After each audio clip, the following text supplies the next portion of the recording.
Hello everyone, welcome to Civil Solve. हमारे जो last year के क्वेश्चंस की जो सीरीज़ चल रही है एसएससी जेईई के, हम क्वेश्चंस सॉल्व करा रहे हैं, जिसमें पहला सब्जेक्ट हमारा जो चल रहा है वो है बिल्डिंग मटेरियल एंड कंस्ट्रक्शन, और उसमें जो टॉपिक चल रहा है वो है कंक्रीट। कंक्रीट के हमने अराउंड 80 क्वेश्चंस देख लिए थे, और उसके बाद हम देखते हैं कौन कौन से क्वेश्चंस आ रहे हैं हमारे इसमें। तो अभी हम देख लेते हैं कि पहला क्वेश्चन हमारा कंक्रीट का क्या है। पहला क्वेश्चन ये है, the leaching action in concrete is an example of. Leaching जो होता है, इसमें क्या होता है, आप सभी लोगों को एक बार मैं पढ़ा चुका हूँ, एक बार फिर से बता देता हूँ। लीचिंग में क्या होता है, जब किसी हार्ड एंड कंक्रीट से जो होता है इंग्रेडिएंट्स किसी मीडियम के थ्रू, जैसे कि कोई एक्वस सोल्यूशन है, उसकी हेल्प से अगर कंक्रीट से बाहर आ रहे हैं तो उस प्रोसेस को हम लीचिंग बोल देते हैं। और लीचिंग होता क्या है, एक टाइप का डिकम्पोजिशन होता है, और डिकम्पोजिशन होगा तो इसका आंसर हमारा ए हो जाएगा। नेक्स्ट क्वेश्चन क्या बोल रहा है, shrinkage in concrete increases it's. अगर श्रिंकेज किसी चीज़ की बढ़ रही है कंक्रीट में, मान लीजिए अगर ये कंक्रीट है हमारी, इस कंक्रीट में अगर रीइंफोर्समेंट कुछ इस तरीके से है, और अगर ये श्रिंक हो रही है हमारी, तो क्या होगा, ये अगर श्रिंक होगी तो इसकी जो बॉन्ड होगा हमारे रीइंफोर्समेंट के साथ, तो वो क्या होगा, वो और कॉम्पैक्टली उसको पकड़ लेगा और जकड़ने लगेगा, और जकड़ लेगा तो उससे क्या बढ़ेगा, उसकी बॉन्ड स्ट्रेंथ बढ़ जाएगी। नेक्स्ट क्वेश्चन क्या बोल रहा है, ग्रीन कंक्रीट में be made by adding. Green concrete में हम क्या ऐड करते हैं। तो पहले तो हम देख लेते हैं कि ग्रीन कंक्रीट होता क्या है। ग्रीन कंक्रीट ऐसा कुछ होता है जिसमें हम वेस्ट यूज़ करते हैं, कंक्रीट के वेस्ट को यूज़ करते हैं और एक इको फ्रेंडली कंक्रीट बना लेते हैं, उसको हम क्या बोल देते हैं, ग्रीन कंक्रीट। और वेस्ट कौन कौन से यूज़ कर लेते हैं, जैसे कि स्लैग हो गया, पावर प्लांट वेस्ट हो गए, रिसाइकल्ड कंक्रीट हो गई, इस तरीके रेड मड हो गया, बर्न्ड क्ले हो गई, वाटर ग्लास हो गया, इस टाइप की चीज़ें यूज़ करके हम एक कंक्रीट बनाते हैं, तो उसको हम क्या बोल देते हैं, ग्रीन कंक्रीट। और ग्रीन कंक्रीट जो होता है वो हमारे इन्वायरमेंट के लिए बहुत हजार्डस नहीं होता है, ठीक है। और इसमें हम कुछ और चीज़ें भी ऐड कर देते हैं, तो जैसे कि बेरियम मैग्नेट हो गया, इसको हम as an powerful oxidising agent है, ठीक है। आयरन हाइड्रोक्साइड भी यूज़ करते हैं, इससे क्या होता है, पिगमेंट देते हैं हम इसको, तो इसको भी हम यूज़ कर लेते हैं। तो इसका आंसर हमारा क्या हो जाएगा, सी। नेक्स्ट क्वेश्चन क्या बोल रहा है, the Indian standard mix design for fly ash and cement concrete recommends water content. तो अगर हम क्या करते हैं, अगर हम फ्लाई ऐश और सीमेंट दोनों यूज़ कर रहे हैं किसी चीज़ में, तो उसकी वजह से क्या होता है कि हम जब फ्लाई ऐश ऐड करते हैं तो हम वाटर कंटेंट को थोड़ा कम कर देते हैं। और वो कितना कम करते हैं, इंडियन स्टैंडर्ड के हिसाब से वो रिडक्शन जो है वो है 3 to 5%। तो इसका आंसर हमारा क्या हो जाएगा, डी।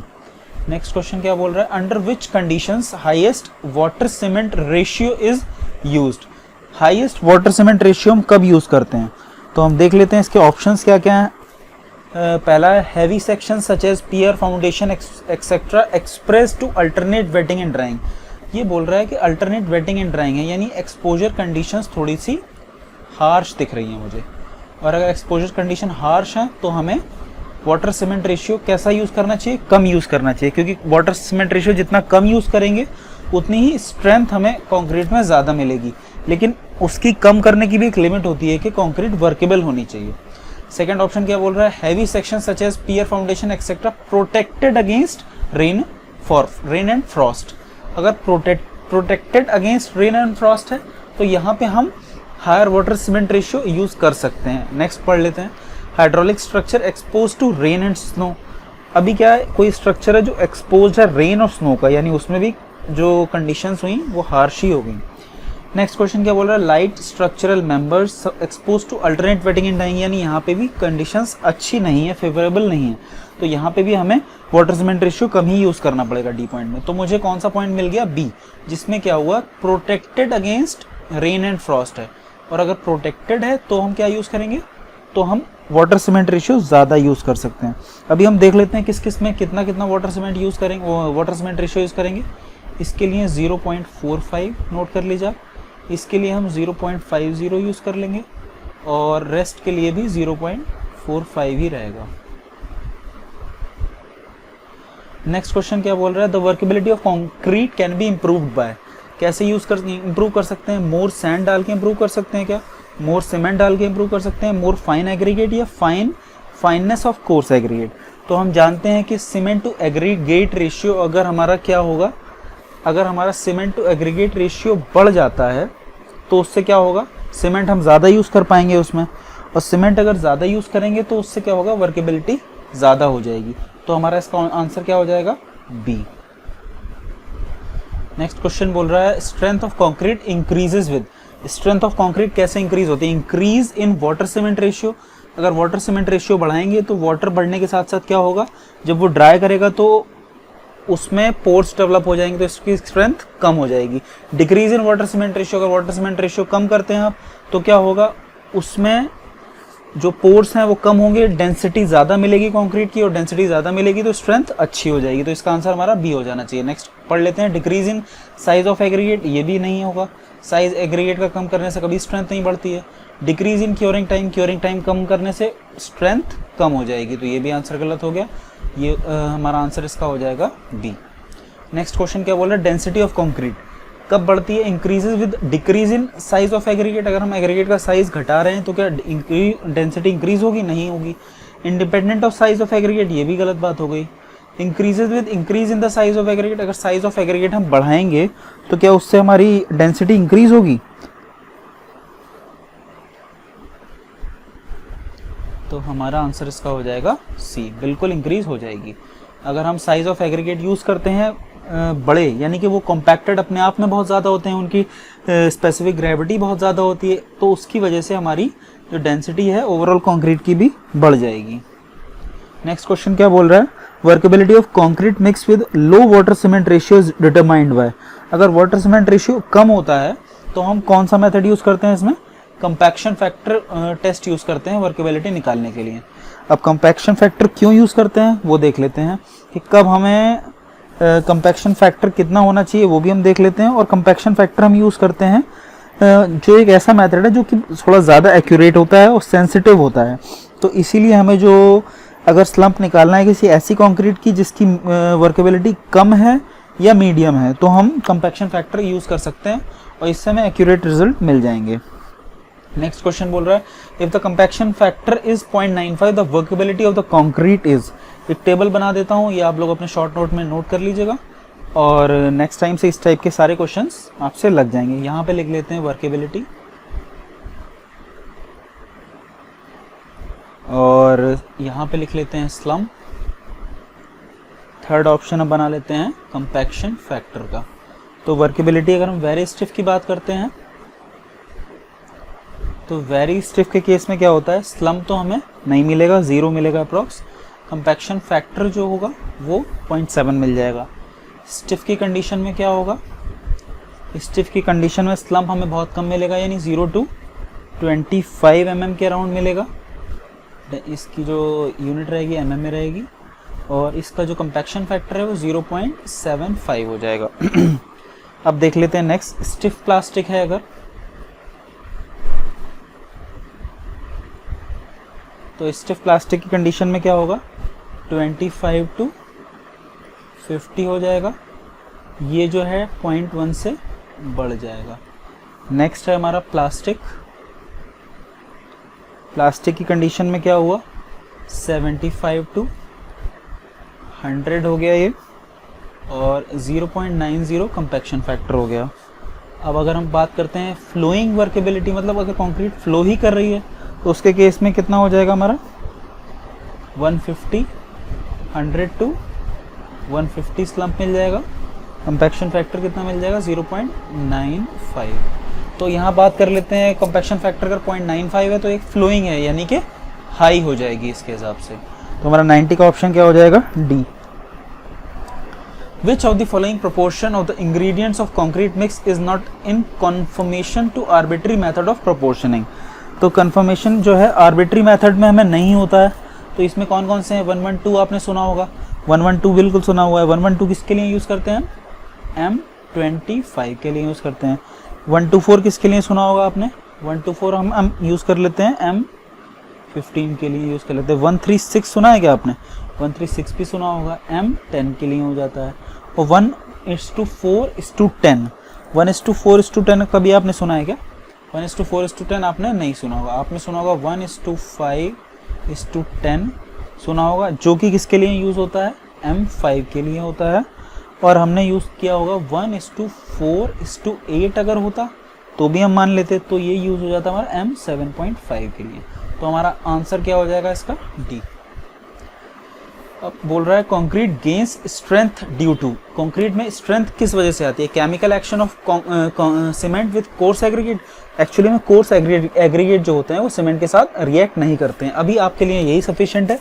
बाद में जब आप हायर स्टडीज़ में जाएंगे, एमटेक करेंगे, तो आपको ये भी देखने को मिलेगा कि कोर्स एग्रीगेट जो होते हैं वो भी लेटर स्टेजेस में जाके रिएक्ट करते हैं और उनके कुछ एडवर्स इफेक्ट भी कंक्रीट पे पड़ते हैं, तो वो भी हमारे मैटर ऑफ कंसर्न नहीं है। हम नेक्स्ट पॉइंट देख लेते हैं। अभी आप यही मान के चलिए बेसिकली कि जो केमिकल इनएक्टिव होते हैं कोर्स एग्रीगेट, तो ये ऑप्शन हमारा गलत हो गया। Concrete gains strength due to hydration of cement, बिल्कुल ठीक बात है। हाइड्रेशन जब होगा तो उसकी वजह से ही क्या होगा? कंक्रीट स्ट्रेंथ गेन करती है, तो ये ऑप्शन हमारा ठीक हो जाएगा। इवेपोरेशन ऑफ वाटर की वजह से स्ट्रेंथ गेन का कोई लॉजिक है? बिल्कुल नहीं है। ऑल ऑप्शंस आर करेक्ट, ये भी गलत हो जाएगा। आंसर हो जाएगा बी। नेक्स्ट क्वेश्चन बोल रहा है maximum shrinkage takes place in concrete after drying for. तो क्या होता है, इनिशियली जो सबसे ज़्यादा वेट होती है, जो क्या कहते हैं, फर्स्ट मंथ में, यानी 28 डेज की अगर हम बात कर लेते हैं, तो जो इवेपोरेशन या श्रिंकेज स्टार्टिंग की 28 डेज में मिलती है, वो हमें आगे लेटर स्टेजेस में 2 महीने, 3 महीने, 4 महीने में नहीं मिल पाती है। तो जो मैक्सिमम श्रिंकेज ऑफ रेट मिलेगा वो हमें स्टार्टिंग की 28 डेज में ही मिलेगा। तो हमारा 93 का ऑप्शन क्या हो जाएगा? ए। नेक्स्ट क्वेश्चन देख लेते हैं क्या है। नेक्स्ट क्वेश्चन है हमारा under constant load the creep strain in concrete is. अगर हमारा कांस्टेंट लोड लग रहा है और उसकी वजह से क्या हो रहा है? क्रीप स्ट्रेन आ रही है कंक्रीट में, तो वो क्या होगी? वो टाइम डिपेंडेंट होगी, टेम्परेचर डिपेंडेंट होगी, मॉइस्चर डिपेंडेंट होगी, या नन ऑफ दीज। तो हम जैसा जानते हैं कि क्रीप जो होती है वो लॉन्ग टर्म टाइम के साथ चेंज होती है, तो ये एक टाइम डिपेंडेंट प्रोसेस हो जाएगा हमारा। तो नेक्स्ट देख लेते हैं, the light weight concrete is prepared by. Light weight concrete क्या होती है? लाइट वेट कंक्रीट ऐसी होती है जो हम कई बार यूज़ कर लेते हैं नॉन स्ट्रक्चरल मेंबर्स के लिए। जैसे मान लीजिए किसी रोड में अगर हमें क्रैश बैरियर्स रखने हैं, बीच में डिवाइडर्स रखना चाहते हैं, तो उसके लिए हम लाइट वेट कंक्रीट यूज़ कर लेते हैं। और कई सारी जगह होता है, मान लीजिए पार्टीशन वॉल बनानी है, तो उसके लिए हम लाइट वेट कंक्रीट यूज़ कर सकते हैं। या फिर हम टाइल्स बनाना चाहते हैं, इस तरीके की अगर हम कोई चीज़ बनाना चाहते हैं तो हम लाइट वेट कंक्रीट यूज़ करते हैं, जिससे क्या हो, हमारा मटेरियल भी कम यूज़ हो और light weight structure easily form हो जाए, जिससे उस पर जो डेड लोड आ रहा है किसी भी स्ट्रक्चर पे वो भी ना आए या कम आए। तो अभी हम देख लेते हैं कि वो किस किस तरीके से हम बना सकते हैं। पहला है यूजिंग लाइट वेट कंक्रीट। अगर हम अगर हम लाइट वेट एग्रीगेट यूज़ करेंगे तो भी ऑब्वियसली हमें लाइट वेट कंक्रीट मिल जाएगी, ठीक है। Formation of air voids in the cement by omitting sand. हम क्या करते हैं, उसमें एयर वॉइड्स अगर हम बना देते हैं, उनके बीच में पोर्स में अगर एयर वॉइड्स होंगे तो उसकी वजह से उसकी डेंसिटी कम हो जाएगी, वेट कम हो जाएगा, तो लाइट वेट कंक्रीट हम बना सकते हैं बी से भी। Formation of air voids in cement paste by substances causing foam. अगर हम फोम क्रिएट कर दें किसी तरीके से कंक्रीट में, तो उसकी वजह से भी वॉइड्स डेवलप हो जाएंगे, और जब वॉइड्स डेवलप हो जाएंगे तो हमारा लाइट वेट कंक्रीट हमें मिल जाएगा। तो इसका आंसर हमारा क्या हो जाएगा? डी। नेक्स्ट क्वेश्चन क्या बोल रहा है, addition of calcium chloride in concrete results in. हम जैसा कि जानते हैं कि कैल्शियम क्लोराइड क्या होता है हमारा, कैल्शियम क्लोराइड एक एसिलरेटर का काम करता है। एसिलरेटर का काम करेगा तो हीट ऑफ हाइड्रेशन बढ़ा देगा, स्ट्रेंथ जल्दी अचीव करवा देगा। तो देख लेते हैं क्या करेगा, इंक्रीज इन स्ट्रेंथ, बिल्कुल ठीक बात है, ऑप्शन ठीक हो जाएगा हमारा। Reduction in curing period, curing period का क्योरिंग पीरियड को क्या घटा देगा ये? हाँ बिल्कुल घटा देगा, क्योंकि स्ट्रेंथ हमारी जो है जल्दी अचीव हो जा रही है, तो हमारा ये ऑप्शन भी ठीक हो गया। Retardation of loss of moisture, क्या इसकी वजह से लॉस ऑफ मॉइस्चर में कमी हो जाएगी? बिल्कुल नहीं होगी, ये हमारा क्या हो गया? गलत हो गया। तो ये भी हमारा गलत हो गया। तो अभी हमारा क्या है, ऑल ऑप्शंस आर करेक्ट, ये तो गलत हो गया हमारा। Addition of calcium chloride in concrete results in, तो क्या स्ट्रेंथ उसकी बढ़ जाएगी? लेकिन हम ये देखना चाहते हैं कि जो स्ट्रेंथ बढ़ेगी वो इनिशियली बढ़ेगी, इनिशियली तो जल्दी स्ट्रेंथ अचीव कर लेगा, लेकिन फाइनल स्ट्रेंथ जो होगी वो हमारी कांस्टेंट रहेगी। तो इसीलिए हम ये ऑप्शन गलत बोल देंगे और इसका आंसर हो जाएगा बी। नेक्स्ट क्वेश्चन क्या बोल रहा है? नेक्स्ट क्वेश्चन बोल रहा है ये modulus of elasticity for concrete improves by. हमारी मॉडुलस ऑफ इलास्टिसिटी कैसे इम्प्रूव हो सकती है? तो इसको हम देख लेते हैं कि modulus of elasticity of concrete का फॉर्मूला जैसे कि आप लोगों ने पढ़ा होगा 5000 रूट FCK होता है, जहाँ FCK क्या होती है? FCK हमारी जो होती है ये होती है कैरेक्टरिस्टिक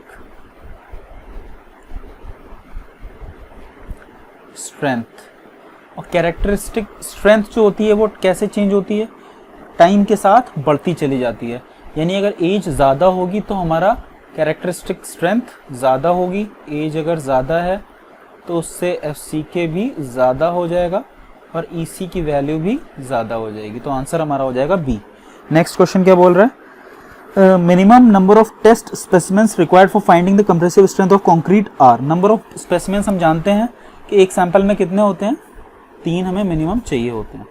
नेक्स्ट क्वेश्चन क्या बोल रहा है? Too wet concrete may cause. अगर बहुत ज़्यादा वेट कंक्रीट है तो उसकी वजह से क्या क्या हो सकता है? सेग्रीगेशन हो सकता है, बिल्कुल हो सकता है। ज़्यादा कंक्रीट अगर वेट होगी, ज़्यादा पानी होगा तो उसमें चांसेस हैं कि स्पेसिफिक ग्रेविटी में डिफरेंस होने के कारण आपका पानी और आपके जो कोर्स एग्रीगेट हैं वो अलग अलग हो जाएं। लो डेंसिटी मिलेगी, बिल्कुल ठीक बात है, पानी ज़्यादा है, लो डेंसिटी मिल जाएगी। वीकनेस ऑफ कंक्रीट, पानी ज़्यादा होगा, वॉइड ज़्यादा बनेंगे, कंक्रीट वीक कर जाएगी। यानी all options are correct. Next question क्या बोल रहा है? Curing period is minimum for concrete using. अगर हम कौन सा सीमेंट यूज़ करते हैं तो हमें क्यूरिंग पीरियड कम करना पड़ेगा, यानी जिसमें स्ट्रेंथ जल्दी अचीव हो जा रही है उसमें हमें कम क्यूरिंग करनी पड़ेगी। तो इसके हिसाब से हम देखते हैं कि कौन सा ऑप्शन हमारा ठीक हो जाएगा। रैपिड हार्डनिंग सीमेंट में क्या होता है? स्ट्रेंथ जल्दी अचीव हो जाती है। लो हीट सीमेंट में स्ट्रेंथ लेटर स्टेजेस में अचीव होती है। ऑर्डिनरी पोर्टलैंड सीमेंट तो स्टैंडर्ड हो गया, और स्लैग सीमेंट में भी जो स्ट्रेंथ है वो बहुत ही स्लोली अचीव करता है। तो अगर हम देखते हैं कि कौन सा सीमेंट जल्दी स्ट्रेंथ अचीव कर रहा है तो रैपिड हार्डनिंग सीमेंट, तो उसमें हमें क्यूरिंग जो है कम करनी पड़ेगी।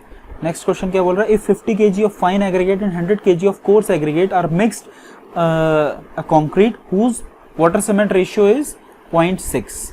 वाटर सीमेंट रेशियो में गिवन है, हमें पता है कि कोर्स एग्रीगेट कितना है। कोर्स एग्रीगेट हमें गिवन है 100 kg, फाइन एग्रीगेट हमें गिवन है 50 kg, और W/C दिया हुआ है हमें 0.6। इन्होंने पूछा है कि water required, weight of water required हमारा कितना होगा। तो वेट ऑफ वाटर रिक्वायर्ड यानी वाटर की वैल्यू निकालनी होगी हमें। वाटर की वैल्यू कब निकाल पाएंगे? जब हमें सीमेंट पता होगा। और सीमेंट हमें कैसे पता होगा? हमें कोर्स एग्रीगेट पता है, फाइन एग्रीगेट पता है और सीमेंट, लेकिन हमें ये नहीं पता है ये किस रेशियो में दिए हुए हैं। तो क्वेश्चन एक टाइप से अगर हम देखेंगे तो हमें कंप्लीट क्वेश्चन नहीं मिल रहा है। तो अगर हम एक एज्यूम कर लेते हैं थोड़ी देर के लिए कि हम मान लेते हैं कि चलिए M10 मान लेते हैं।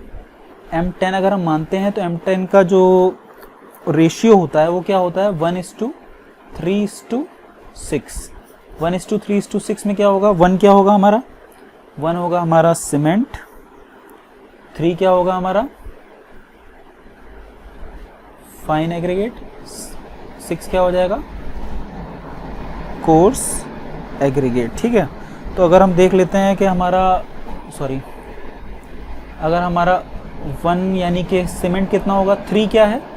सीमेंट जो हो जाएगा M10 के हिसाब से वो हो जाएगा हमारा 1/6 ऑफ कोर्स एग्रीगेट, या फिर 1/3 ऑफ फाइन एग्रीगेट। क्योंकि ये 1 है तो सीमेंट 1 है तो फाइन एग्रीगेट 3 है, सीमेंट 1 है तो कोर्स एग्रीगेट 6 है।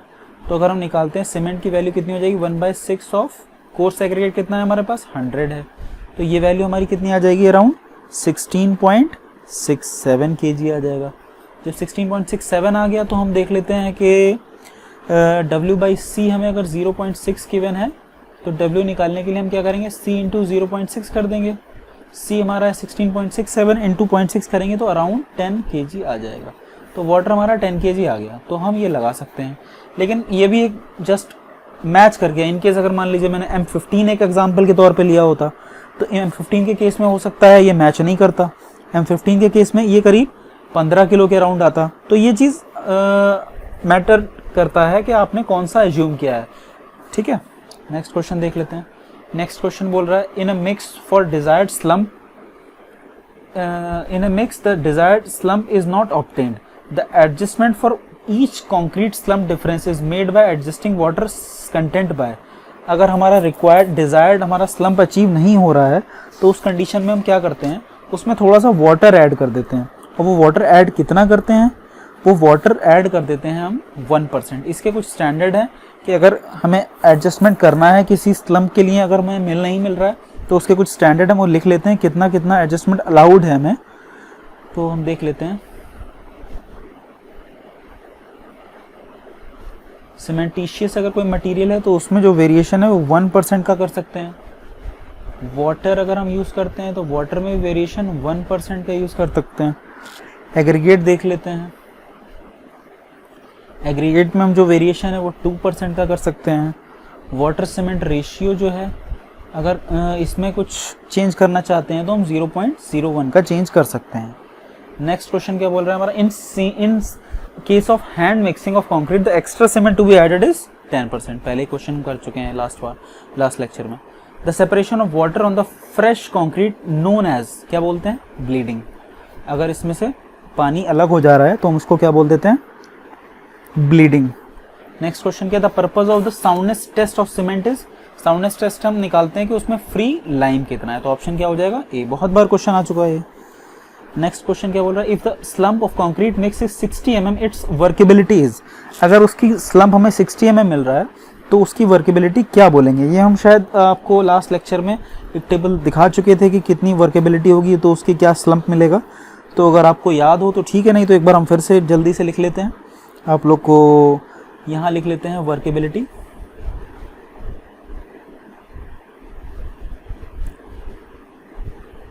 वर्केबिलिटी के बाद हो जाएगा हमारा कंसिस्टेंसी, और नेक्स्ट हम लिख लेते हैं स्लम्प कितना हो जाएगा हमारा। तो वर्केबिलिटी अगर हम बात करते हैं एक्सट्रीमली लो है तो कंसिस्टेंसी को हम बोल देंगे मॉइस्ट अर्थ, और यहाँ पे जो स्लम्प होगा वो हमें 0 मिल जाएगा। फिर वेरी लो हो जाएगा अगर वर्केबिलिटी तो उसको हम बोल देंगे वेरी ड्राई, और उसकी जो स्लम्प मिल जाएगी हमें मिल जाएगी 0 to 25। अगर लो की बात करते हैं तो ये हो जाएगा हमारा ड्राई, और इधर हम लिख लेंगे 25 to 50। मीडियम की बात करते हैं तो ये हो जाएगा प्लास्टिक, ये हो जाएगा 50 to 100। हाई की बात करते हैं, इसको बोल देंगे सेमी फ्लूइड, इसकी जो वैल्यू हो जाएगी ये हो जाएगी हमारी 100 to 175 के अराउंड। तो इसके अकॉर्डिंग हमारा जो ऑप्शन होगा वो क्या होना चाहिए, इसमें हम मीडियम लगा सकते हैं। 60 mm मिल रहा है, यानी कि इस रेंज में मिल रहा है।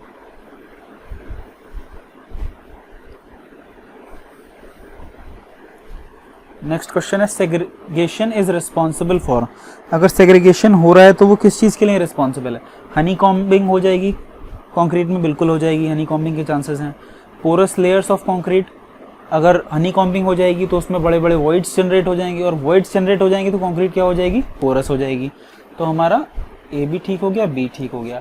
Sand streaks in concrete, sand streaks in concrete. अब सैंड स्ट्रिक्स क्या होता है पहले हम ये देख।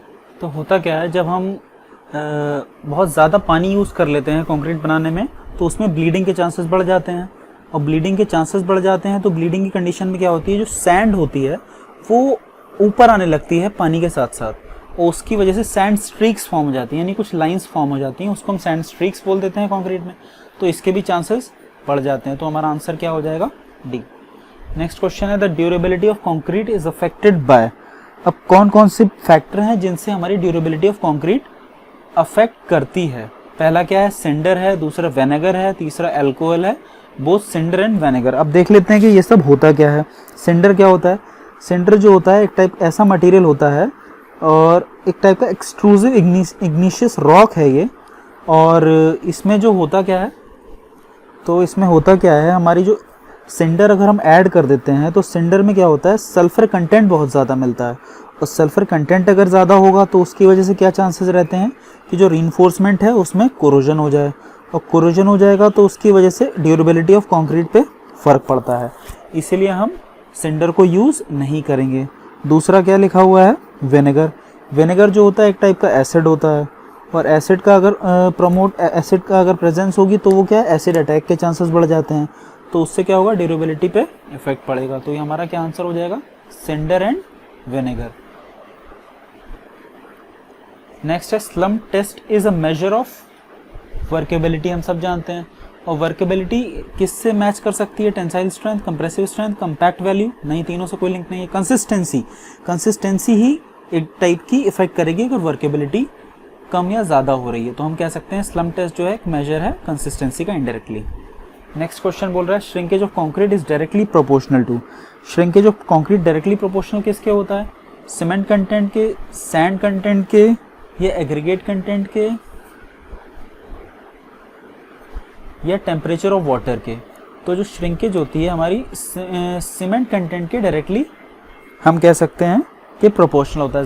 जितना ज़्यादा आपका सीमेंट होगा उतना ज़्यादा हीट ऑफ हाइड्रेशन होगा, जितना ज़्यादा हीट ऑफ हाइड्रेशन होगा उतने ज़्यादा श्रिंकेज के चांसेस बने रहेंगे। नेक्स्ट क्वेश्चन क्या बोल रहा है? Approximate value of shrinkage strain in concrete is. Approximate value जो होती है इसकी वो होती है हमारी 0.0003। आप लोग याद कर लीजिए इसको। ये जो है IS 456 के आपको क्लॉज में मिलेगा 6.2.4.1 में। IS 456 2000। नेक्स्ट क्वेश्चन बोल रहा है which one of the following properties of a plastic concrete is modified by air entraining agents. अब एयर एंट्रेनिंग एजेंट्स होते क्या हैं? एयर एंट्रेनिंग हम करते हैं उस कंक्रीट में, उसकी वजह से क्या होता है, millions of non collapsing air bubbles बन जाते हैं। और वो किस तरीके से काम करते हैं? वो फ्लेक्सिबल बॉल बेयरिंग की तरह काम करने लगते हैं। उससे क्या होता है, कई सारी प्रॉपर्टीज़ जो हैं वो कंक्रीट में डेवलप हो जाती हैं, जैसे कि उसकी वर्केबिलिटी बढ़ जाती है, क्योंकि फ्रिक्शन कम हो गया, वर्केबिलिटी बढ़ जाएगी। Increase in resistance to freezing and thawing. Freezing and thawing के अगेंस्ट उसकी रेजिस्टेंस बढ़ जाती है। सेग्रीगेशन, ब्लीडिंग और कम हो जाती है। परमेबिलिटी जो होती है वो भी कम हो जाती है। उसके बाद जो है इसका रेजिस्टेंस जो है केमिकल अटैक के अगेंस्ट वो भी बढ़ जाता है। तो हम देख लेते हैं which are the following properties of a plastic concrete is modified by the air entraining agents. तो हमारी वर्केबिलिटी भी बढ़ गई, सेग्रीगेशन भी हो गया, ब्लीडिंग भी हो गई। तो आंसर क्या हो जाएगा इसका? डी। नेक्स्ट क्वेश्चन क्या बोल रहा है? A concrete in which dry coarse aggregate are first packed to have the least voids and then the cement mortar is injected under pressure to have the voids resulting in the very dense concrete is known as। होता क्या है इसमें, हम एक process है, आप लोग समझ लीजिए। मान लीजिए हम पहले कंक्रीट लेंगे और कंक्रीट नहीं, एग्रीगेट लेंगे, वो भी ड्राई एग्रीगेट लेंगे और उनको पहले हम पैक कर देंगे। मान लीजिए कुछ एग्रीगेट हमने बहुत सारे यूज कर लिए, इस तरीके के एग्रीगेट होंगे, और इसको हम वाइब्रेट करके या किसी तरीके से ऐसे कर देंगे कि ये इंटरलॉक्ड हो जाएंगे एक दूसरे के अंदर। जब इस तरीके से इंटरलॉक्ड हो जाते हैं तो एक इनमें रेजिस्टेंस डेवलप हो जाता है किसी भी कंप्रेसिव फोर्स की अगेंस्ट। तो अब क्या हुआ, इस तरीके से हमने ये ऐसे ऐसे बना लिए। अब हम इसमें इस तरीके से मान लेते हैं, अगर वो है सपोर्ट है, कोई फॉर्म वर्क करा हुआ है जैसे कि, और इसमें हम क्या करेंगे, अब यहाँ से लिक्विड पेस्ट इंजेक्ट करेंगे, और वो अगर प्रेशराइज्ड होगा तो उसकी वजह से क्या होगा, इसके जो वाइड्स हैं वो सारे किससे फिल हो जाएंगे, सीमेंट पेस्ट से। तो इस कंक्रीट को हम जो बोलते हैं, इसको हम बोलते हैं pre packed concrete. Pre packed concrete कहलाती है। तो इससे कई सारी प्रॉपर्टीज़ जो आ जाती हैं हमारे कंक्रीट में। पहले इसको हम बोलते क्या हैं, इसको हम शॉर्ट फॉर्म में PAC भी बोल देते हैं। PAC यानी कि pre packed aggregate concrete.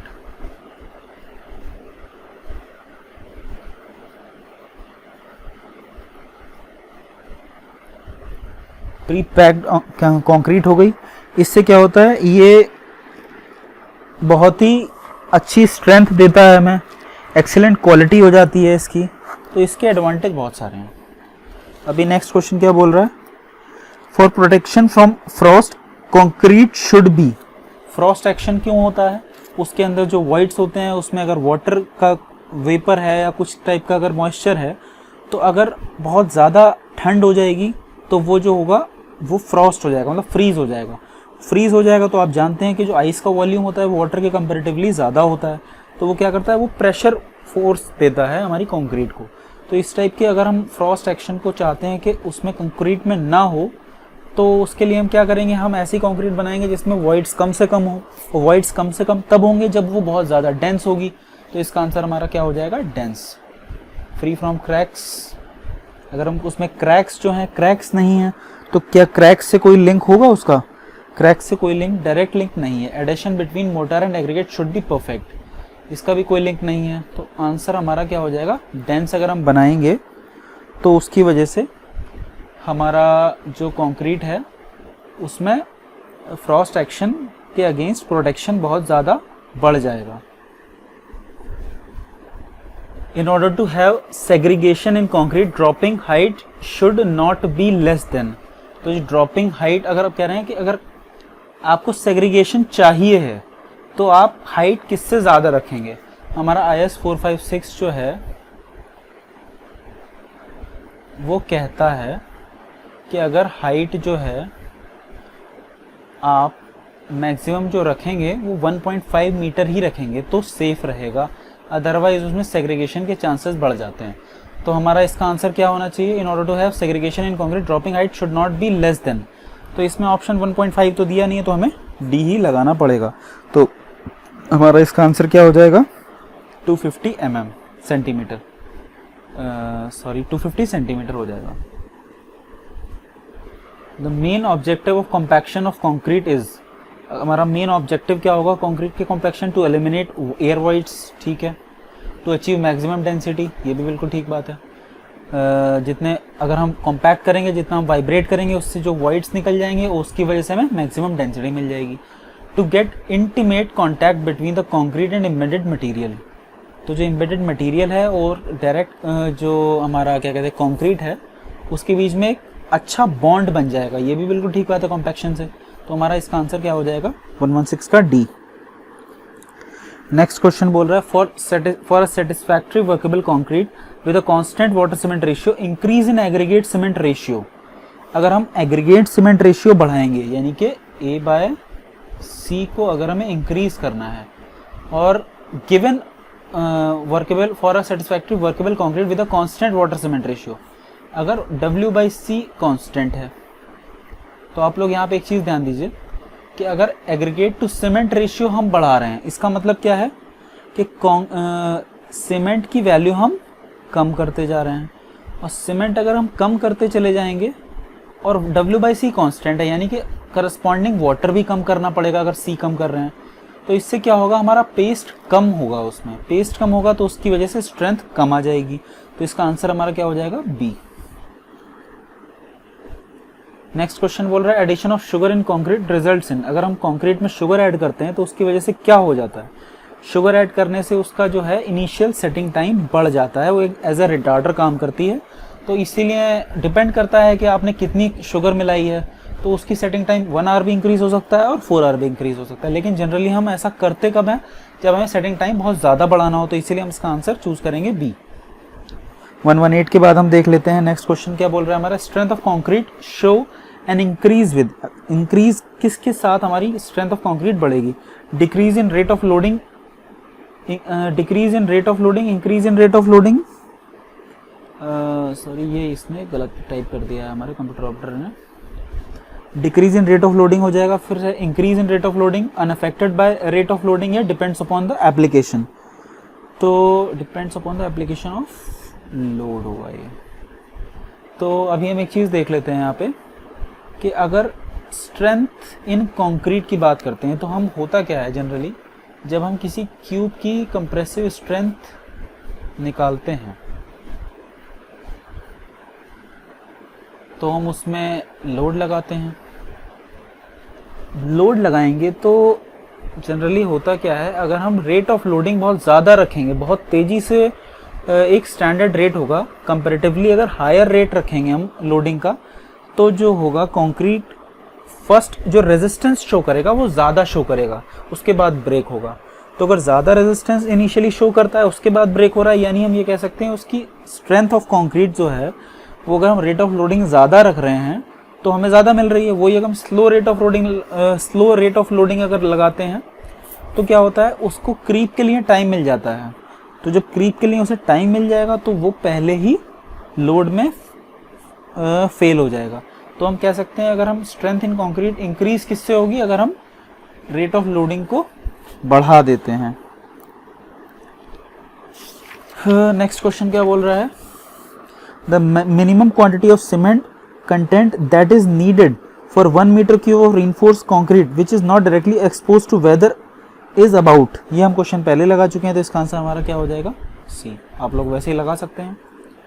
Next है the compressive strength of 100 mm cubes as compare to 150 mm cube is always.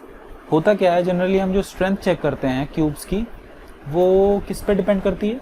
जैसे कि हम दो टाइप के क्यूब्स यूज़ करते हैं, एक तो 100 mm क्यूब हो गया, एक हो गया हमारा 150 mm क्यूब।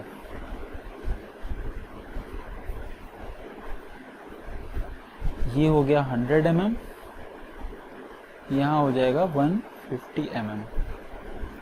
तो अभी होता क्या है, जनरली जब हम इसकी स्ट्रेंथ चेक करते हैं, कंप्रेसिव स्ट्रेंथ, और 150 की चेक करते हैं, तो जो 100 mm वाला होता है इसकी जो स्ट्रेंथ होती है कंपैरेटिवली ज़्यादा मिलती है हमें। और इसके कई सारे रीजंस हैं, कई सारी रिसर्च हो रखी है इस पर। कोई लोग बोलते हैं कि इसमें जो एग्रीगेट साइज़ यूज़ कर रहे हैं वो, इसमें जो एग्रीगेट साइज़ यूज़ कर रहे हैं वो दोनों क्या है, सेम साइज़ यूज़ कर रहे हैं अगर हम, तो क्या होगा इसमें चांसेस, इसमें वॉल्यूम, अगर इस पूरे क्यूब की बात करते हैं तो इसका वॉल्यूम इस वाले क्यूब के वॉल्यूम से कम होगा। और जब कम वॉल्यूम होगा तो उसमें जो इम्प्योरिटीज़ हैं, उसमें जो वॉइड्स अगर हैं, तो उनके चांसेस इस छोटे वाले क्यूब में क्या होंगे, कम होंगे। यानी अगर इसमें चांसेस कम हैं तो इसके स्ट्रेंथ के चांसेस क्या होंगे, बढ़ जाएंगे। इसीलिए हमारा अगर हम 100 mm क्यूब यूज़ करेंगे 150 के अगेंस्ट, तो हमें स्ट्रेंथ क्या मिलेगी, ज़्यादा मिल जाएगी। नेक्स्ट क्वेश्चन है approximate ratio of strength of cement concrete of 7 days to that of 28 days। हम जानते हैं कि 28 days स्ट्रेंथ अगर मान लीजिए C है तो 7 days स्ट्रेंथ क्या होगी, 2/3 ऑफ C। 2/3 का मतलब हो जाएगा 0.67 अराउंड, तो C आंसर हो जाएगा 0.65। 122 के बाद हम देख लेते हैं। नेक्स्ट क्वेश्चन हमारा है durability of concrete is proportional to. तो ड्यूरेबिलिटी ऑफ कंक्रीट किससे प्रोपोर्शनल होगी, सैंड कंटेंट के, वाटर सीमेंट रेशियो के, एग्रीगेट रेशियो के, या सेगमेंट एग्रीगेट रेशियो के। एक्चुअली में ड्यूरेबिलिटी तो इम्पैक्ट करती है, कुछ भी अगर हम चेंज करेंगे तो ड्यूरेबिलिटी पे इफेक्ट पड़ेगा, बट जो है डायरेक्टली कौन सी चीज़ सबसे ज़्यादा इफेक्ट करती है वो है water cement ratio. Next question है low temperature during concrete laying. अगर हम लो टेम्परेचर रखेंगे कंक्रीट लेइंग के टाइम तो उसकी वजह से क्या होगा, स्ट्रेंथ हमारी कम होगी, ज़्यादा होगी, क्या होगा। ये जो हम स्ट्रेंथ की बात करते हैं, अगर हम लॉन्ग टर्म स्ट्रेंथ की बात करें तो वो क्या होगी, सेम हो जाएगी। लेकिन अगर हम पर्टिकुलर ड्यूरेशन की बात करते हैं, फॉर एग्जांपल अगर हम 28 डे स्ट्रेंथ की बात कर लेते हैं, तो 28 डे स्ट्रेंथ में अगर मान लीजिए टेम्परेचर कम है तो हीट ऑफ हाइड्रेशन इतनी जनरेट ही नहीं हो पाएगी, रेट ऑफ हाइड्रेशन कम हो जाएगा तो स्ट्रेंथ हमारी कम मिलेगी। वही अगर ज़्यादा दिन हो जाएंगे तो रेट ऑफ हाइड्रेशन उसकी बढ़ जाएगी। तो इसलिए लो टेम्परेचर अगर होगा और हाई टेम्परेचर होगा तो उसमें यही डिफरेंस होगा कि अगर लो टेम्परेचर में करेंगे तो स्ट्रेंथ हमें कम मिलेगी। नेक्स्ट क्वेश्चन हमारा क्या बोल रहा है, water cement ratio is generally expressed in volume of water required पर 50 kg। हम पहले ही इसको क्वेश्चन को देख चुके हैं। नेक्स्ट क्वेश्चन बोल रहा है द इंट्रेंड एयर कंक्रीट। अगर हम इंट्रेंड एयर कंक्रीट की बात करते हैं तो उसकी वजह से क्या होता है, कंक्रीट की वर्केबिलिटी बढ़ जाती है क्योंकि वो एक बॉल बियरिंग की तरह काम करती है। हमारा पॉइजन्स रेशियो ऑफ कंक्रीट। अब पॉइजन्स रेशियो होता क्या है, नेगेटिव रेशियो होता है lateral strain to longitudinal strain. आप सभी ने पढ़ा होगा म्यू जो होता है माइनस का lateral strain by longitudinal strain, ठीक है। तो जो पॉइजन्स रेशियो होता है वो अच्छे मिक्स के लिए क्या होगा, ज़्यादा होगा इस तरीके से, तो increases with richer mix. Next question है the test most suitable for concrete of very low workability. अगर बहुत ही कम वर्केबिलिटी है तो उसके लिए हम वीबी टेस्ट को प्रेफर करते हैं। वीबी टेस्ट आप लोग देख लीजिए, ये हम बहुत ही लो वर्केबिलिटी है, काइंड ऑफ ड्राई मिक्स है, तो उसके लिए हम वीबी टेस्ट को प्रेफर करते हैं। नेक्स्ट क्वेश्चन है हमारा the process of proper and accurate measurement of concrete ingredients for uniformity of proportion is known as. तो हमें चाहिए है ऐसी कंक्रीट जिसमें प्रॉपर और एक्यूरेट मेजरमेंट हो कंक्रीट इंग्रेडिएंट्स के, तो उसके लिए हम जो बोलते हैं उस प्रोसेस को, उसको हम बोलते हैं बैचिंग। बैचिंग में क्या होता है, हम क्वालिटी को कंट्रोल कर लेते हैं हर मटेरियल की, जो हमें जितना चाहिए है। और दो टाइप के बैचेस होते हैं, एक तो हम बाय वॉल्यूम कर लेते हैं, इसको आंसर हो जाएगा बैचिंग। और बैचिंग होता क्या है देख लेते हैं, टू टाइप्स के होते हैं। एक हो गया हमारा वॉल्यूम बैचिंग,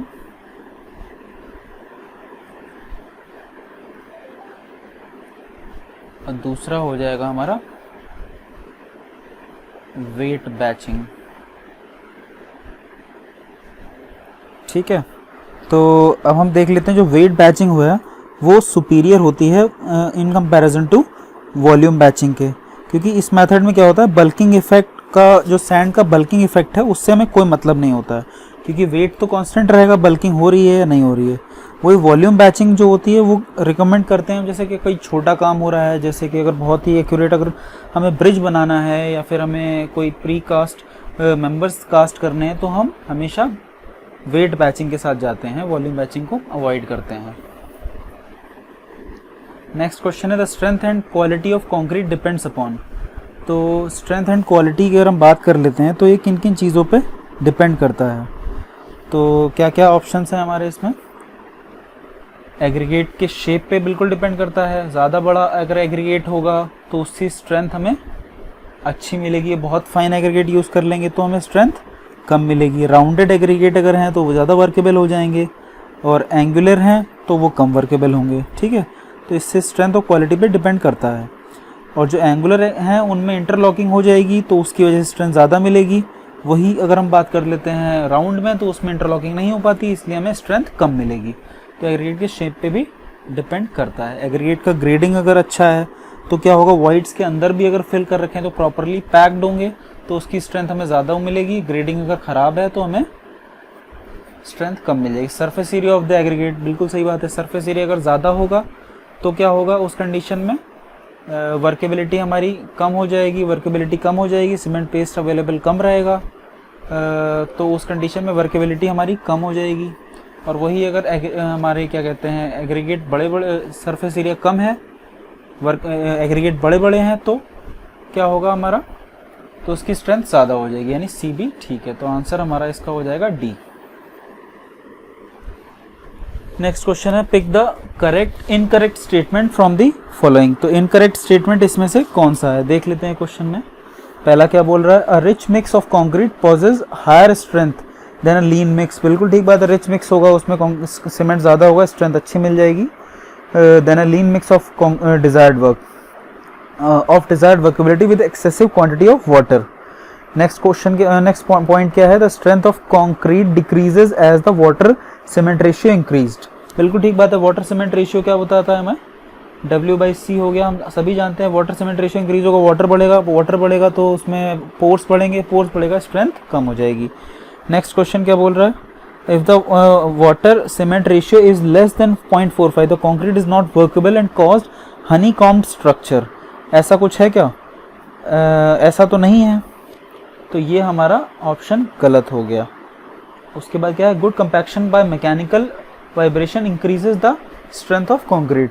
अगर हम good compaction by mechanical vibration increases strength of, अगर ज़्यादा कंपैक्शन हो जाएगा वाइब्रेशन के थ्रू अगर हम करेंगे तो सारे पोर्स रिमूव हो जाएंगे डेंसिटी अच्छी मिलेगी कंक्रीट की, स्ट्रेंथ ज़्यादा हो जाएगी, तो ये भी ठीक हो गया हमारा। Strength of concrete decreases as the water, ये भी ठीक हो गया। और ये rich mix of concrete possesses higher strength and lean mix of desired workability with excessive quantity of water, ये भी हमारा ठीक हो गया। तो आंसर क्या हो गया हमारा सी। नेक्स्ट है for 100 metre cube cement concrete, ratio दे रखा है 1:2:4। इसके लिए बोल रहा है 4 सेंटीमीटर थिक फ्लोर है, the quantity of cement required is, quantity of cement कितनी चाहिए होगी। पहले तो हम ये देख लेते हैं हमें वेट कंक्रीट कितनी चाहिए है। वेट कंक्रीट रिक्वायर्ड, तो वो जो तो मेजरमेंट होगा वो देख लेंगे। 100 मीटर स्क्वायर उसका एरिया है, थिकनेस कितनी है 4 सेंटीमीटर, 4 × 10⁻² कर देंगे तो मीटर हो जाएगा। टोटल मिला के कितना हो गया, 100 से ये कैंसिल हो गया, 4 मीटर क्यूब हमें वॉल्यूम मिल गया किसका, वेट कंक्रीट का। हम जानते हैं कि ड्राई कंक्रीट का जो वॉल्यूम होता है वो होता है 1.54 टाइम्स ऑफ वेट वॉल्यूम, तो इंटू 1.54 कर दो 4 में, तो जब 1.54 से मल्टीप्लाई कर देंगे तो कितना आ जाएगा, ये हमारा 6.16 के अराउंड आ जाएगा। अब देख लेते हैं इसमें पूछा क्या है इन्होंने, क्वांटिटी ऑफ सीमेंट, तो सीमेंट की जो क्वांटिटी है वो किस रेशियो में है, टोटल मिक्स अगर 1:2:4 में है, जिसमें 1 है सीमेंट, और टोटल कितना हो जाएगा 1 + 2 + 4, और इसमें टोटल वॉल्यूम जो है वो है 6.16, तो सीमेंट इसमें कितना आ जाएगा हमारा, करीब 0.88 मीटर क्यूब आ गया। तो करस्पॉन्डिंग कौन सा लगा सकते हैं, ए। नेक्स्ट वैल्यू है, नेक्स्ट क्वेश्चन है हमारा, the Young's modulus of concrete EC is given by 5000√FC के, आप सभी जानते हैं। नेक्स्ट क्वेश्चन है, pick up the correct statement from the following. Correct statement कौन सा है, insufficient quantity of water makes the concrete mix hard. अगर कंक्रीट में वाटर कम होगा तो वर्केबिलिटी कम हो जाएगी, कंक्रीट हार्ड हो जाएगी। Insufficient quantity of water makes the concrete unworkable, बिल्कुल ठीक बात है। Excess quantity of water makes the concrete segregated, ये भी ठीक बात है। तो आंसर क्या हो जाएगा, D. Pick up the correct statement from the following. Correct statement हमें चूज करना है, तो ऑप्शन क्या दे रखा था, concrete gains strength due to hydration of cement, बिल्कुल ठीक बात है। हाइड्रेशन ऑफ सीमेंट की वजह से ही स्ट्रेंथ डेवलप होती है। Concrete cured at a temperature below 23 degree Celsius gains strength up to 28 days. नहीं, अगर 23 डिग्री सेल्सियस से बिलो है तो उसकी स्ट्रेंथ जो है 28 से ज़्यादा नहीं, 28 तक नहीं, उसके बाद तक गेन होती रहती है ज़्यादा। हमारा जो स्टैंडर्ड है IS 456 के हिसाब से, उसमें कहते हैं जो टेम्परेचर होता है वो कितना होना चाहिए हमारा, 27 ±3 डिग्री सेल्सियस ही अलाउड है। इतना टेम्परेचर होना चाहिए 28 डे कंप्रेसिव स्ट्रेंथ निकालने के लिए, और 15 mm का क्यूब होना चाहिए, और उसमें जो क्योरिंग टाइम है वो होना चाहिए 24 आवर्स, वेरिएशन चलेगा हाफ आवर का। तो ये स्टैंडर्ड है, उस हिसाब से तो हमारा ये ऑप्शन गलत हो जाएगा। The concrete does not set freezing point, ये भी गलत हो गया हमारा, उसमें फ्रीजिंग पॉइंट सेट होता है। तो ऑप्शन हमारा कौन सा सही हो गया इसमें, ए। तो नेक्स्ट क्वेश्चन देख लेते हैं हमारा क्या है।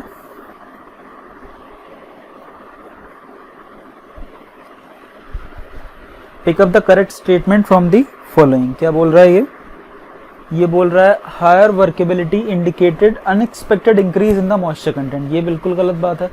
अगर वर्केबिलिटी ज़्यादा है इसका मतलब ये तो नहीं है कि बहुत ही अनएक्सपेक्टेड इंक्रीज हो जाएगा।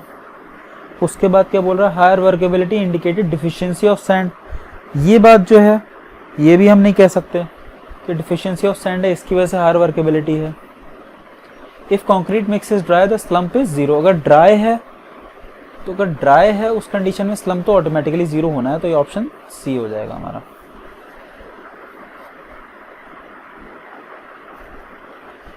The top diameter bottom diameter and height of the slump are, top diameter 10 होता है, बॉटम 20 होता है, हाइट 30 होती है। 137 का ए हो जाएगा। Pick up the correct statement from the following. Segregation is necessary for workable concrete. बिल्कुल गलत बात है। सेग्रीगेशन एक प्रॉपर्टी है जो नहीं होनी चाहिए, जिसमें हम क्या होता है difference wait difference in specific gravity की वजह से कोर सेग्रीगेट अलग हो जाते हैं। वो नहीं होना चाहिए। Consistency does not affect the workability of concrete, नहीं, अभी हमने पढ़ा था कि वर्केबिलिटी जो है वो कंसिस्टेंसी को ही इफेक्ट करती है indirectly. If the slump increase workability decreases, गलत बात है। अगर स्लम्प इंक्रीज होगा तो वर्केबिलिटी क्या होगी, इंक्रीज हो जाएगी। तो करेक्ट स्टेटमेंट कोई नहीं है, आंसर हो जाएगा डी। नेक्स्ट क्वेश्चन है the grade of concrete M15 means that compressive strength of 15 centimetre cubes after 28 days is. तो इसका आंसर हम कैसे निकालेंगे, 15 MP है, इसको सॉल्व करने की जरूरत है क्या, सीधा 150 किलोग्राम पर सेंटीमीटर हो जाएगा अगर M15 है तो। The preliminary test is repeated if the difference of the compressive strength of the 3 test specimens exceed. हम क्वेश्चन पहले ही देख चुके हैं, हमारे अगर एक सैंपल में 3 स्पेसिमेन होते हैं और तीनों स्पेसिमेन का हम एवरेज निकालते हैं। मान लीजिए एक X1 आया, दूसरे का X2 आया, तीसरे का X3 आया, इसका हम एवरेज निकालेंगे। वो अगर X आता है तो X से जो इंडिविजुअल वेरिएशन है वो 15% से ज़्यादा नहीं होना चाहिए। तो इसमें अगर kg दिया हुआ है तो ये तो हमारे या कंप्यूटर ऑपरेटर की गलती है या क्वेश्चन SSC JEE में ही गलत आया होगा। तो आंसर क्या हो जाएगा, डी। 16 क्या बोल रहा है, 2016 में क्वेश्चन आया था, risk of segregation is more for. Segregation का मिक्स जो रिस्क है वो किस में ज़्यादा होगा।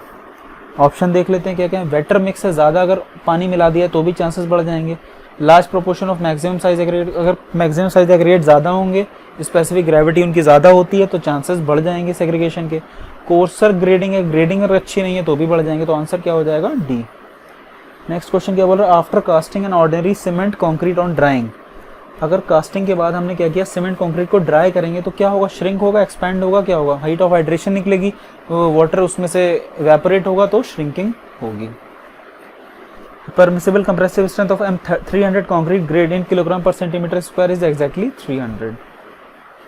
क्यूरिंग क्या होती है, reduces the shrinkage of concrete, concrete बिल्कुल ठीक बात है। Preserve the properties of concrete, prevents the loss of water by evaporation, बिल्कुल ठीक है। आंसर क्या हो जाएगा, D. The maximum amount of dust which may be permitted in aggregate is. तो मैक्सिमम अमाउंट डस्ट का कितना होगा जो परमिटेड है, उसके कुछ स्टैंडर्ड है, उसके हिसाब से क्या है, 5% of total aggregates for low workability with coarse aggregate grading, ये भी ठीक है। 10% of total aggregate for low workability with fine grading, अगर कोर्स ग्रेडिंग है तो 5% अलाउड है, फाइन ग्रेडिंग है तो 10% अलाउड है। और टोटल एग्रीगेट्स का अगर बात करते हैं for having mix of high workability तो उसके लिए 20% अलाउड है। तो आंसर क्या हो जाएगा, डी, सारे सही हैं। नेक्स्ट क्वेश्चन है, proper proportion of concrete ensure. अगर प्रॉपर प्रोपोर्शन है उसमें तो उससे क्या इंश्योरिटी हो जाएगी हमारी, तो डिजायर्ड स्ट्रेंथ एंड वर्केबिलिटी मिल जाएगी, बिल्कुल ठीक बात है। वर्केबिलिटी भी अच्छी होगी उसकी अगर हम प्रोपोर्शनल अच्छे से मेंटेन कर रहे हैं। वाटर टाइटनेस ऑफ स्ट्रक्चर ये भी मिल जाएगा, तो आंसर डी हो जाएगा। While compacting the concrete by mechanical vibrator, the slump should not exceed। अगर हम कॉम्पैक्ट कर रहे हैं वाइब्रेटर से तो उसका जो स्लम्प है वो 5 सेंटीमीटर से एक्सीड नहीं करना चाहिए। तो क्या हो गया हमारा, ये स्लम्प जो है फुली कॉम्पैक्ट के लिए, RCC वर्क के लिए। अगर हम वही हैंड कॉम्पैक्शन की बात करते हैं तो उसमें स्लम्प जो है 12 सेंटीमीटर तक जा सकता है। नेक्स्ट क्वेश्चन है, for given water cement workability decreases, for given water workability decreases if the cement aggregate contain an excess of। क्या बोल रहा है ये कि अगर वाटर कंटेंट हमें गिवन हुआ है, ये कांस्टेंट हो गया, उसके बाद बोल रहा है workability decreases if the concrete aggregate contains an excess of. अगर उसमें थिन पार्टिकल की बात कर लेते हैं, थिन पार्टिकल अगर ज़्यादा होंगे तो क्या होगा, उसको पेस्ट को ज़्यादा रिक्वायरमेंट हो जाएगी, पेस्ट की ज़्यादा रिक्वायरमेंट होगी, वर्केबिलिटी कम हो जाएगी। फ्लैट पार्टिकल टाइम जो होगा ये भी ठीक हो जाएगा हमारा। इलोंगेटेड पार्टिकल्स अगर ज़्यादा होंगे या फ्लैट पार्टिकल्स अगर ज़्यादा होंगे तो क्या होगा, इन दोनों की वजह से वर्केबिलिटी डिक्रीज हो जाएगी। क्यों, क्योंकि सरफेस एरिया इनका ज़्यादा होता है तो पेस्ट हमें ज़्यादा रिक्वायर्ड होगा। तो डी आंसर करेक्ट हो जाएगा इसका। नेक्स्ट क्वेश्चन है, the volume in metre cube of a coarse aggregate required to for 100 metre cube of 1:2:4 concrete के लिए कितना होगा। तो हम जानते हैं कि अगर 100 मीटर क्यूब है हमारा of coarse aggregate required to make 100 metre cube of concrete, 100 metre cube की कंक्रीट बनानी है आपको, ठीक है। वेट अभी हम इस टाइप का क्वेश्चन एक लगा चुके हैं, तो उसके लिए अगर ये वेट हमें 100 मीटर चाहिए तो हमें ड्राई कितना चाहिए होगा, 1.54 इंटू 100 मीटर क्यूब, इतना हमें चाहिए होगा टोटल ड्राई एग्रीगेट कंक्रीट में। और उसमें इन्होंने पूछा है कोर्स एग्रीगेट, तो कोर्स एग्रीगेट इनमें 4 है, अगर 1:2:4 है, तो अगर हम 4/7 कर देंगे तो कोर्स एग्रीगेट आ जाएगा, और 1.54 इंटू 100 कर देंगे तो हमें टोटल क्वांटिटी मिल जाएगी 100 मीटर क्यूब के लिए। तो ये वैल्यू हमारी कितनी आ रही है, ये अराउंड 88 मीटर क्यूब हमें मिल जाएगी। तो आंसर इसका बी लगा सकते हैं आप लोग। What is the maximum period for which the lime concrete in foundation be left wet without the start of masonry work over it? तो अगर लाइम कंक्रीट की हम बात करते हैं तो लाइम कंक्रीट को हम क्या करते हैं, उस पर 7 दिन के लिए हम छोड़ देते हैं, उसके बाद ही हम फाउंडेशन का काम उसके बाद स्टार्ट करते हैं। और सीमेंट कंक्रीट में वही क्या होता है, हम उसको 2 दिन के लिए छोड़ देते हैं। नेक्स्ट क्वेश्चन है curing of concrete can be done by, curing कैसे कैसे कर सकते हैं, स्प्रे कर सकते हैं पानी को, पॉन्डिंग कर सकते हैं, हम उसमें क्यारियां बना देते हैं, उसके बाद उसमें पानी भर देते हैं। कवरिंग ऑफ मॉइस्ट क्लॉथ, आपने देखा होगा कई बार हम बोरा डाल देते हैं, उसको मॉइस्ट करते रहते हैं, तो हम कोई भी मेथड अडॉप्ट कर सकते हैं। बेस्ट मेथड जो होता है वो पॉन्डिंग होता है। Strength of concrete is directly proportional to water cement ratio, बहुत बार क्वेश्चन आ चुका है, याद कर लीजिए। नेक्स्ट क्वेश्चन है हमारा, विच of the following factors influence the durability of concrete, तो कौन कौन से फैक्टर हमारे जो है ड्यूरेबिलिटी पे अफेक्ट करेंगे, सारे ही। The cover to embedded steel, embedded steel में कितना कवर है उस पर भी मैटर करता है। उसके बाद cement content and water cement ratio, इस पर भी मैटर करता है। The shape and size of, सारी चीज़ें उसकी ड्यूरेबिलिटी पे अफेक्ट करती हैं, तो आंसर क्या हो जाएगा, D. The lower water cement ratio in concrete, अगर वाटर सीमेंट रेशियो कम होगा तो डेंसिटी ज़्यादा मिल जाएगी। स्मॉल क्रीप एंड श्रिंकेज, इसके बारे में हम क्या कह सकते हैं, अगर वाटर सीमेंट रेशियो कम होगा तो वॉइड्स कम होंगे, डेंसिटी ज़्यादा होगी, तो क्रीप कम होगा, श्रिंकेज कम होगी। मोर बॉन्ड बेटर बॉन्ड होगा। All options are correct. The strength and quality of concrete depends upon, aggregate के शेप पे डिपेंड करती है, बिल्कुल ठीक बात है। ग्रेडिंग पे भी डिपेंड करती है, सरफेस एरिया ऑफ एग्रीगेट पे भी डिपेंड करती है। आंसर क्या हो जाएगा, डी। नेक्स्ट है, what is the characteristic strength, M15 के लिए 15 MP हो जाएगी न्यूटन पर मिलीमीटर स्क्वायर, 156 का ए हो जाएगा। For lime concrete, lime concrete के लिए क्या क्या ऑप्शंस हैं कि स्लम्प जो है 50 से 75 होना चाहिए, हाँ ये आप याद कर लीजिए, लाइम कंक्रीट की ही कंडीशन है ये। फ्लेक्सुरल स्ट्रेंथ 90 डेज की 0.2 न्यूटन पर मिलीमीटर स्क्वायर होनी चाहिए। Compressive strength of 90 days 1.5 newton per millimetre square होना चाहिए। आंसर क्या हो जाएगा, D. The entrained air in concrete, हम क्वेश्चन लगा चुके हैं, इससे क्या हो जाता है, वर्केबिलिटी बढ़ जाती है। क्यों बढ़ जाती है, लास्ट बता चुके हैं। तो टू प्रोड्यूस इम्परमिएबल कॉन्क्रीट, अगर इम्परमिएबल कॉन्क्रीट बनानी है तो हमें क्या कर सकते हैं, thorough mixing of concrete required, अच्छे से मिक्स करेंगे, प्रॉपर कंपैक्शन करेंगे, प्रॉपर क्यूरिंग करेंगे, तो क्या होगा, इम्परमिएबल कॉन्क्रीट हमें मिल जाएगी। आंसर क्या हो जाएगा, D. For if 1500 gram of water is required to have a cement paste of 1875 gram of normal consistency, the percentage of water is, the percentage of water, ये क्वेश्चन सेम हम लगवा चुके हैं कि अगर हमें 1500 ग्राम ऑफ वाटर रिक्वायर्ड है हमारा किसके लिए, सीमेंट पेस्ट बनना है अगर 1875 का, तो हम कह सकते हैं इसमें सीमेंट कितना यूज़ हुआ और वाटर कितना यूज़ हुआ, ये देख लेते हैं। क्वेश्चन थोड़ा सा गलत है यहाँ पे, सीमेंट की, वाटर की जगह सीमेंट होना चाहिए। तो 1500 ग्राम हमें सीमेंट चाहिए होता था किसके लिए, 1875 के लिए। 1875 को नॉर्मल कंसिस्टेंसी बनानी है, तो वाटर कितना हो जाएगा इसमें, वाटर हो जाएगा हमारा 1875 माइनस 1500 यानी 350। 350 वाटर है हमारे कितने सीमेंट में, 1500 में, तो ये हमारा 25% के अराउंड आ जाएगा। सॉरी, ये यहाँ पे 1875 था, तो हमारा ये हो जाएगा 375, तो यहाँ पे हम लिखेंगे 375, तो 25% आ जाएगा हमारा। आंसर हो जाएगा बी। नेक्स्ट क्वेश्चन देख लेते हैं क्या बोल रहा है। नेक्स्ट क्वेश्चन में है, the impurity of mixing water which affects the setting time and strength of concrete, तो कौन कौन सी चीज़ें डिपेंड करती हैं, sodium sulphate, sodium chloride, sodium sulphates and bicarbonates, दोनों चीज़ें डिपेंड करती हैं। तो हमारा कैल्शियम क्लोराइड तो एसिलरेटर का काम करता है, तो इसलिए सोडियम कार्बोनेट एंड बाइकार्बोनेट इसको अफेक्ट करेंगे। Water cement ratio is generally expressed in volume of water required पर 50 kg, ये भी क्वेश्चन आप लोग देख चुके होंगे अभी। Next question, the condition not applicable to water cement ratio law is, कौन सी कंडीशन एप्लीकेबल नहीं है? Internal moisture conditions on hydration continue till complete strength is gained. Internal जो मॉइस्चर कंडीशन है on hydration continue till complete strength is gained, इसका water cement ratio से कोई applicable है कि नहीं है? बिल्कुल एप्लीकेबल है। नेक्स्ट बोल रहा है कंक्रीट स्पेसिमेंस में be tested at any temperature. Concrete specimen को हम क्या किसी भी टेम्परेचर पर टेस्ट कर लेते हैं? नहीं, उसको पर्टिकुलर अभी हमने पढ़ा था 27 ±3 डिग्री सेल्सियस पे ही करते हैं। तो अभी कौन सा वाटर सीमेंट इस पे एप्लीकेबल नहीं हुआ? फिर क्या है, cement concrete specimens are needed to be of same size, बिल्कुल ठीक बात है, उसके सेम साइज होने चाहिए। 15 सेंटीमीटर का अगर हम यूज़ कर रहे हैं क्यूब तो 15 का ही यूज़ करेंगे। Concrete specimens are needed to be of same size, दोनों कांस्टेंट सेम इसने कॉपी कर दिए हैं। एक्चुअली क्वेश्चन में ही दोनों सेम है ये, तो इसका आंसर हमारा क्या हो जाएगा? बी, कंक्रीट स्पेसिमेन में be tested at any temperature. ये गलत हो गया हमारा। पहला आपको समझ में आ गया। इंटरनल मॉइस्चर कंडीशन जो है hydration on hydration continue till strength is gain, तो कंप्लीट स्ट्रेंथ जब तक गेन नहीं हो जाएगी तब तक हमारा internal moisture condition on hydration जो है एप्लीकेबल रहेंगी।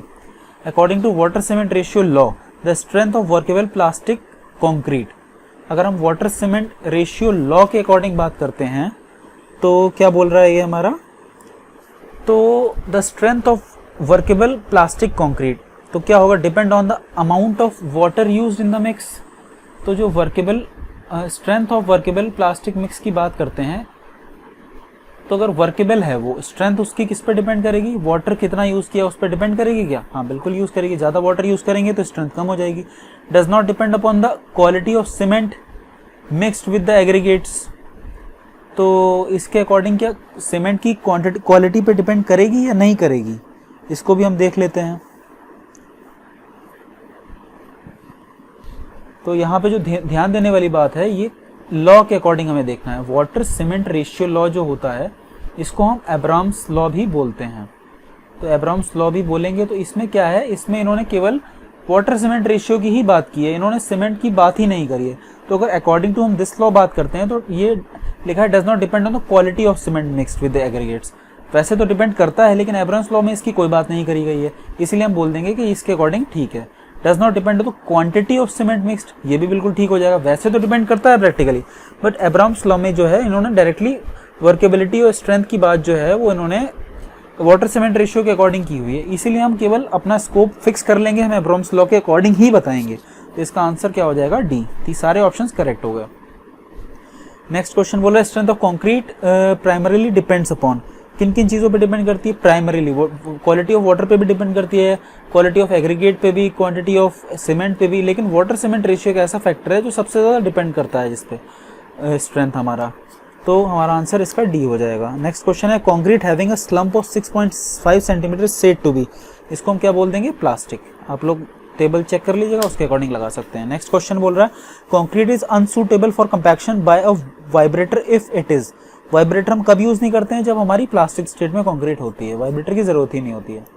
The increased cohesiveness of concrete makes, अगर कोहेशन बढ़ जाएगा तो उससे क्या होगा? वो एक पकड़ के रखेंगे सारे पार्टिकल्स, कोर्स, फाइन, सारे एक दूसरे को बॉन्डिंग बनी रहेगी, तो उससे लेस वायबल टू सेग्रीगेशन।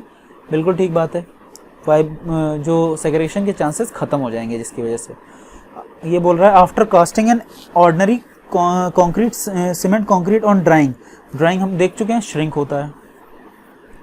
उसके बाद नेक्स्ट क्वेश्चन है inert material of a cement concrete mixes, aggregate जो होते हैं इनर्ट मटेरियल की तरह काम करते हैं।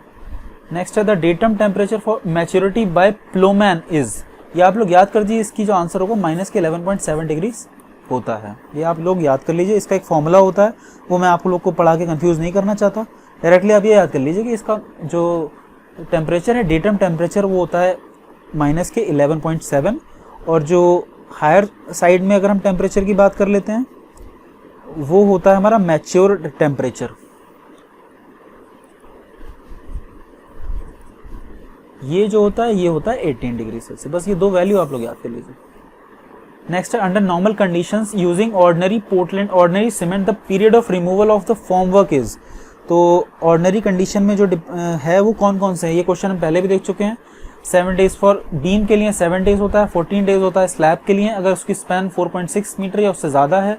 उसके बाद 21 दिन होता है बॉटम बीम्स के लिए जो कि स्पैन 6 मीटर से ज़्यादा रखती हैं। तो ये सारे ऑप्शन करेक्ट हो जाएंगे हमारे। Next, properties of concrete can broadly be divided into. Properties of concrete जो है किन किन उसमें डिवाइड कर सकते हैं, या तो फ्रेश होगी कॉन्क्रीट या हार्डन कॉन्क्रीट होगी। तो यानी कि हमारे इसके 2 पार्ट में डिवाइड कर सकते हैं।